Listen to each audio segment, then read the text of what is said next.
en el reino celestial, un lugar donde habitan los dioses, lugares como el paraíso, el Edén, el Olimpo o el Takamagahara.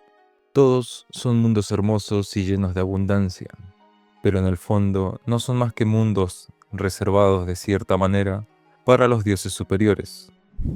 Incluso en el reino celestial chino, lugar de origen de los Xijiang, existe una gran diferencia entre las clases divinas. Por un lado, Tenku, una majestuosa capital donde residen los dioses superiores.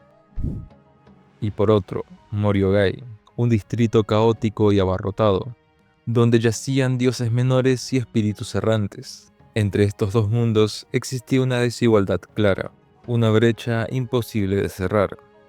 Haciendo un pequeño inciso con esto, quiero comentar que este tipo de información sobre el trasfondo de los dioses es lo que se me hace más interesante de la obra. Pero bueno, continuando.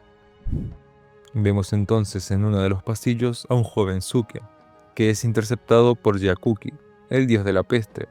Este expresaría una frase que resonaría en la mente del dios chino: no te enfrentes a un dios más fuerte. Empezando una lucha donde claramente este estaría en una gran desventaja, mientras son observados por 3 individuos que serían testigos del conflicto. Estos interferirían en el combate y aún así terminarían siendo derrotados de todas formas.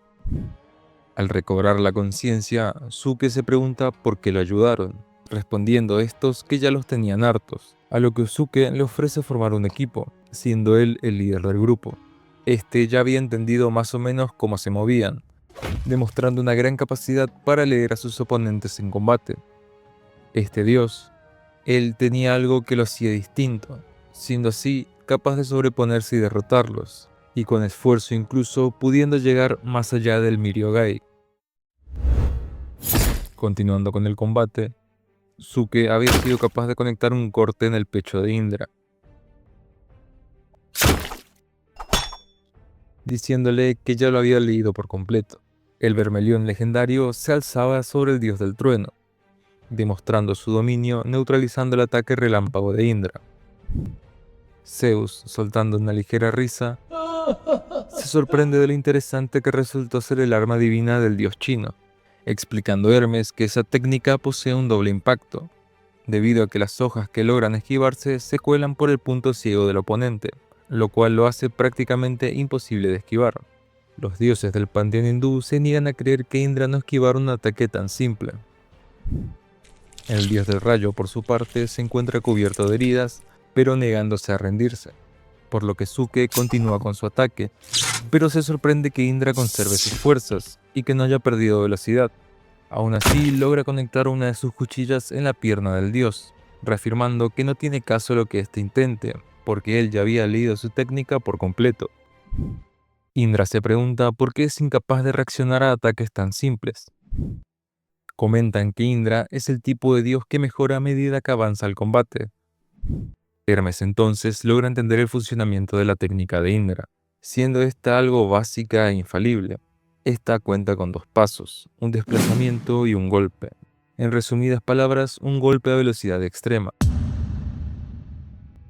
sumada a una evasión instantánea, de modo que siempre se tiene ventaja sin importar la situación. Una vez que entra en rango, si el oponente ataca primero, Indra con su velocidad podría adelantarlo y conectar el golpe. Sin embargo, la naturaleza de la misma, en el instante que pasa de movimiento a golpe, por una fracción de segundo, para ir de un paso a otro, se crea una pequeña abertura. Llamar abertura o punto débil sería exagerar un poco. Es demasiado fugaz. Si el más mínimo timing falla, aunque sea por una fracción de segundo, ni siquiera se podría considerar una verdadera victoria. Pero si hay alguien que lograse atrapar ese instante, realmente hay alguien capaz de hacer eso. Entonces nosotros, a ese dios llamado Suke, lo hemos subestimado demasiado.